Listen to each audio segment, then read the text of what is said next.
Bonjour à toutes et bonjour à tous. Aujourd'hui, j'ai une lourde responsabilité. Faire passer en 3 minutes le message de Stéphane Degonde. Comment vas-tu, Stéphane? Ça va très bien, Thomas. Bonjour. Donc, on va parler de la désobéissance à l'irresponsabilité. La désobéissance à l'irresponsabilité. Il y a un drôle de paradoxe dans les entreprises.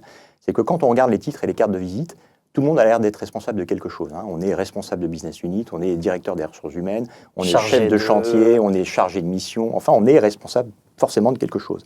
Il y a un autre sujet d'ailleurs, c'est que quand on change de fonction, quand on prend des nouvelles fonctions, on dit d'ailleurs qu'on prend de nouvelles responsabilités. Donc on pourrait avoir l'impression que finalement la responsabilité gouverne dans les entreprises. Et moi j'ai plutôt tendance à penser qu'en réalité, plus personne n'est responsable de quoi que ce soit. Pourtant, Stéphane, on dit aussi que la responsabilité, c'est une formidable source de motivation. Alors c'est effectivement une formidable source de motivation et j'en ai d'ailleurs pour preuve quand j'ai rencontré les 50 entrepreneurs que j'ai interviewés dans le cadre de mon ouvrage J'ose entreprendre, je leur ai posé une question toute simple. Je leur ai demandé comment est-ce qu'ils définiraient en 5 mots ce qu'est l'entrepreneuriat.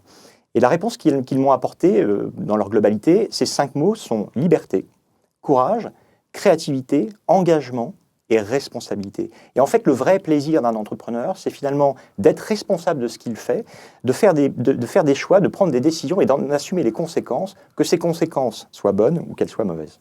On résume. Pour désobéir au culte et à la culture de l'irresponsabilité, que faut-il faire ?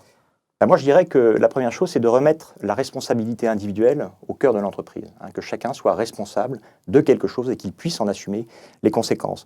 La deuxième chose, c'est d'accepter aussi la possibilité très réelle de l'échec, parce que quand on décide et quand on prend des risques, il y a possiblement des succès, mais il peut y avoir aussi potentiellement des échecs. Et puis, c'est cesser de stigmatiser celui qui a raté ou chuté, et être dans cette logique permanente de la recherche du coupable. On a toujours tendance à dire quand il y a une erreur, quand il y a un raté, on va essayer de trouver le coupable. Et puis c'est savoir aussi récompenser le courage et la vraie responsabilité. Donc pour conclure, je dirais que tous responsables dans l'entreprise, c'est de se donner la chance d'être tous plus grands et surtout tous plus performants.